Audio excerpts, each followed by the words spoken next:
What's up, Desktopers? Xavier Wills here for Desktop Bodybuilding, and in this video I'm wrapping up the 2020 New York Pro where Iain Valliere came out on top, but it wasn't without controversy. But I'm covering that, also the other divisions as well, like the 212, the Classic Physique, and I'm touching on every other class winner as well. We've got all that plus much more coming up in this video, guys. I hope you enjoy it.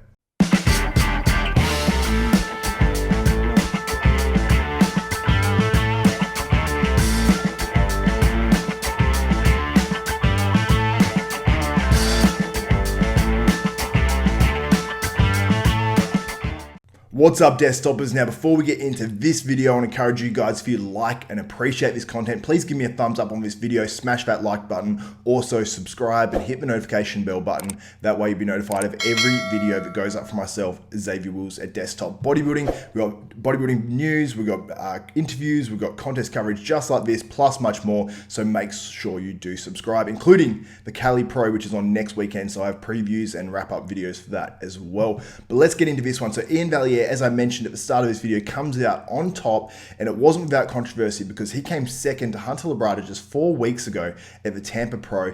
And this show was really, as I mentioned in my preview video, it was stacked from top to bottom. I said the top 10 was going to be insane, and it absolutely was that. I mean, you got Dwayne Walker down in 9th, who finished 3rd of that Tampa Pro just 4 weeks ago. So it goes to show this lineup was way more stacked, and the quality was just, and it was really even quality too, because I was saying, I was predicting guys, in 8th that I was saying could win the show, and that was the reality of the show as well. So I was off my predictions with some of the picks, obviously, but I had all the sort of same guys around the top. So let's start at Iain Valliere and how he looked and what I thought of his physique. So he comes out on top here. Now he's dramatically improved from what he brought at Tampa 4 weeks ago. Is he at his all-time best though? Now I've got to say he has a ton of muscle in this show, a ton of muscle. His tan was better. While it wasn't perfect, I didn't like the color perfectly, but it was dramatically better. And he said, in the pre-show interviews that he's working on his, color and tanning before the actual event as well, which I think is very smart. And he's obviously taken due diligence with his posing as well. I know he was seeing Kenny Wallach, which is the smartest move he could have made.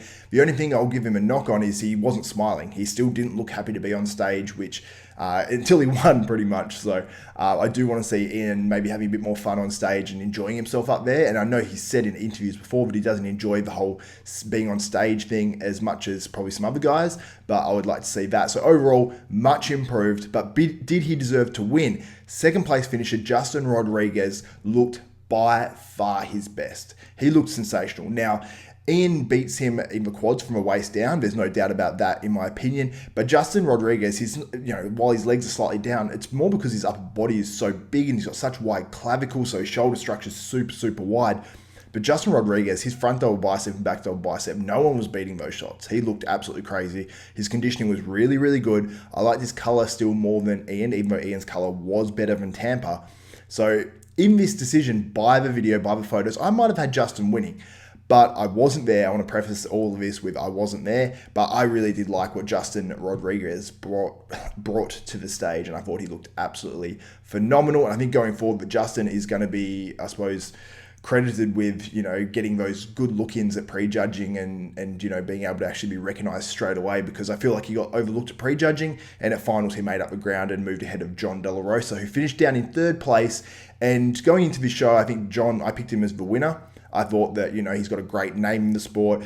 He brings a great package. He looked sensational last year. Now, he brought the package this year around, I'd say it was somewhere between what he brought to New York last year and what he brought when he looked really good at those shows. I think it was Puerto Rico, and there's a couple of others as well.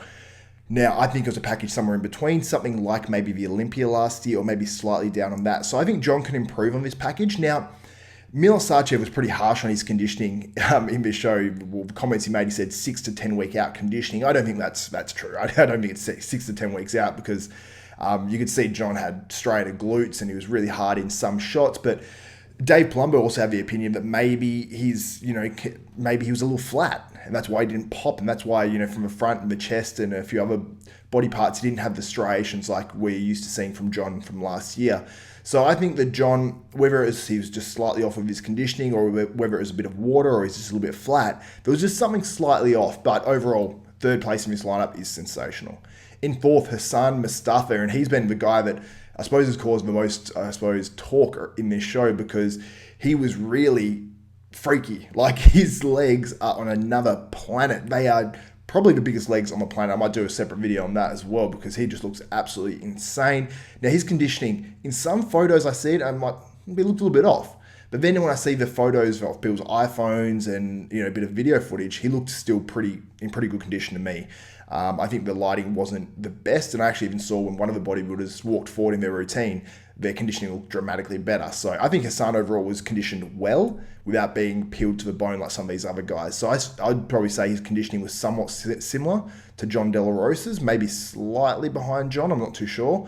But he was so freaky that you could still make a case for him winning the show, in my opinion, if you favour the muscle of Hassan Mostafa. In 5th place, we had Maxx Charles. Now, he was at a clear disadvantage coming to this show because he didn't have a gym to train at. He had, I think, some weights at home, and I think when he was squatting something like 60 kilos or 120, 130 pounds, and was just having to do just crazy amounts of reps with them because he just didn't have the weights and didn't have a gym to train at, living in New York City, or at least in New York anyway.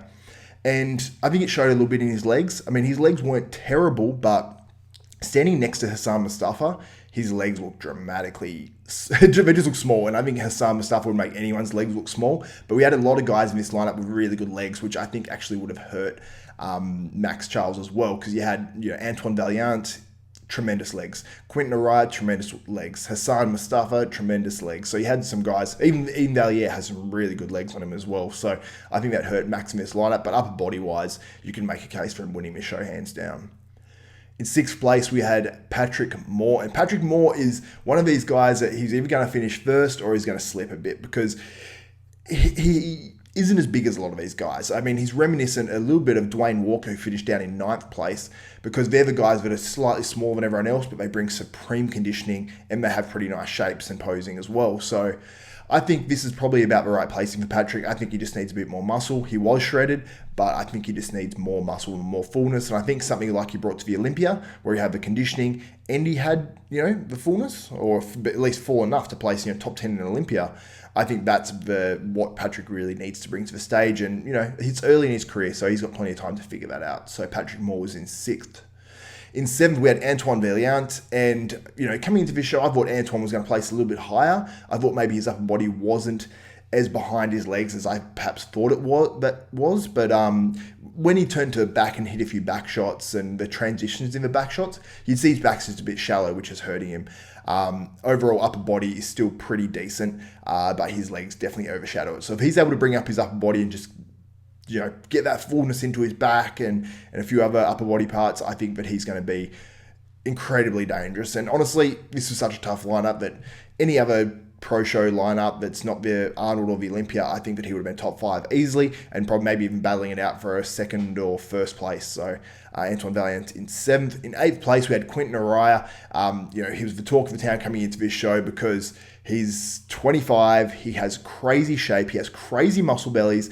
And just for me in this show, his upper body just needs to be a bit crisper. His legs were pretty good, but just overall his upper body just needed to be a bit tighter. Whether that was from being a little bit flat, I'm not too sure, because it didn't look like the muscle was pushing out against the skin to create that grainy conditioning. But through the legs, he sort of had that conditioning and looked pretty damn good. I think it's just a matter of, you know, more years in the gym for Quinton, because he added a tremendous amount of size. And sometimes what I find when these guys add this crazy amount of size in 1, 2, 3 years, but they need an extra year or two when they sort of solidify the muscle when it starts to look really, really granite hard. So Quinton Araya in 8th place, like I said, in any other lineup, that could have been easily a top 4, top 3. So he looked that good. In 9th place, Dwayne Walker, and he's a perfect example of this because he placed in 9th 4 weeks after placing 3rd in the Tampa Pro. Debatably could have been 2nd. Brought the conditioning, but I think just in this lineup, he got a little bit lost because, you know, he's not quite as big as some of these guys, especially through the legs. And when you're standing next to Quinton and also Antoine as well, who have tremendous legs, and they did a call out with just those 3 bodybuilders, I think that's where he really fell down, was in the legs. Had he had bigger legs, maybe he would have placed up in 6th or 7th or something like that. In 10th place, we had Phil Clahar, who, you know, finished, I think it was 4th in the Tampa Pro. And he looked great again. Honestly, he's got a lot of muscle, looked really good. I think it's just a matter of just his shape. Like when he hits a few shots like his side tricep, he just doesn't look as aesthetic as some of these other guys. And I think that's what hurt him. But he's got a ton of muscle. And like I've said about all these other guys, in a small lineup, would have probably been top 5. So that's the top 10 from the 2020 New York Pro. Let me know what you think about the placings below. But I'm going to move on to the 212s and touch on a few of these other classes as well. So Detrick Bo Lewis wins the 212 and Jason Lowe comes in second. So on the left, we've got Jason Lowe. On the right, we've got Detrick Bo Lewis, and it was a battle. Like, honestly, this surprised me because Jason Lowe finished 11th in the Tampa Pro. Bo Lewis finished second. So there was a massive discrepancy between where these guys finished just 4 weeks ago. Jason Lowe really brought it in. He came in full enough as well. And honestly, I think he challenged Bo Lewis. He looked really, really, really good. And it excites me for Jason Lowe's future in the 212s as well, because I think that from this showing, he's instantly a top guy in those 212s. And just another really quality bodybuilder in the 212s that's going to make up that Olympia lineup at some point. I hope he does qualify for the Olympia as well. In third place, Errol Moore. Looks really good. This guy, I believe, competed in the Indy Pro last year in the 212s. I believe he placed top 5, but wasn't quite good enough to really challenge those top couple of guys. Finishes third here, and honestly, he's got a great physique. I think he can get even harder, even though his conditioning was really good. Just maybe from the back, and his actual back could maybe be a little bit crisper, but overall, very, very good showing from Errol Moore. Fourth place, Adam Young, brings great conditioning. Maybe doesn't have the shape and the roundness of the guys above him, but overall, great conditioning. And what he has, he did a fantastic job. Now, Derek Oslin on the opposite side of things. Now, he's got the shape. Like, he looked sensational in Tampa, placed third place. I don't know what happened to his conditioning here, but it was nowhere near as good. So I don't know if he's going for more fullness and trying to bring a different package to try to beat Bo Lewis, but it didn't work. He needs to bring that conditioning dialed in, and it makes him look so, so much better. So Derek Oslin in fifth, and honestly, I love that dude's shape. In Classic Physique, we had Logan Franklin taking it out, and he was sort of the favorite going into this, and I thought it was well-deserved. I think he's got an awesome throwback-looking physique. He improved a lot from last year. His conditioning was outrageous here. His shape is awesome, so I think it was a well-earned victory for Logan Franklin, and I can't wait to see how he actually looks at the Olympia. I don't think he's to a level of like a Chris Bumstead or whatever, but he has that sort of height and that sort of similar shape as well, so I'd love to see like them in like maybe like an Arnold Classic lineup battling each other or something as well, but Logan, I think over the next few years, he's going to grow into this class and continue to improve and maybe get some top 10 Olympia finishes. In second, we had Jason Brown. Now, I would have probably had Jason Brown one spot lower, but he did overall look really, really good, and this was a stacked Classic Physique lineup. In third place, we had Tony Tavares, who I thought was awesome, and I thought he'd be challenging Logan for the actual win. So I was a little bit surprised when he finished third, but he's got a great, great future and a great physique. A lot of muscle, and his back is huge, and yeah, he's going to be a really good Classic Physique competitor going forward. Now, in the men's physique, I might struggle with this name a little bit. It's Araya Safai. He was very, very hard. He wasn't overly round compared to some of these guys that compete in out of the top guys in the Olympia.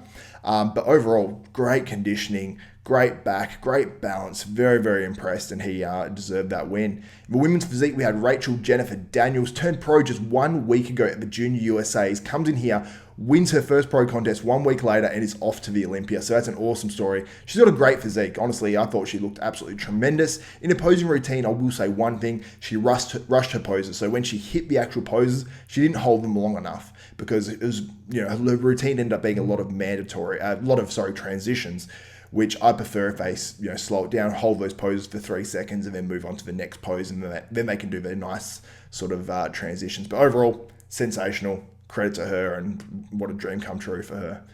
In women's bodybuilding, we had Mayla Ash, and she looked awesome. I love seeing this sort of physique from a female bodybuilder.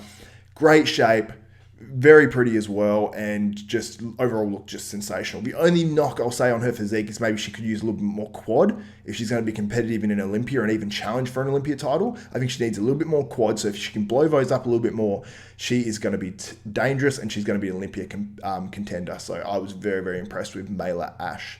And in the figure, we had Nicole Zenobia Graham. Amazing shape, tiny waist, just that sort of that look along the Candice Lewis lines and Latoria Watts, maybe just a little bit less muscle. If she could come in just a little bit fuller, like maybe just carve up a little bit more or something like that, I think that she would look perfect because she's got a good amount of muscle, and it was really, really hard. I think maybe if she could just fill it out and make it a little bit more rounder even again, I think she would look next level. And she did look next level as it was anyway and deserved the win here. So guys, let me know what you think about all these classes and all these winners below in the comments, and let me know what you think of this wrap up overall, if you liked it, if you'd like to see it a little bit different or anything like that. because I'm doing the Cali Pro next week. So I want your guys' feedback in the comments below.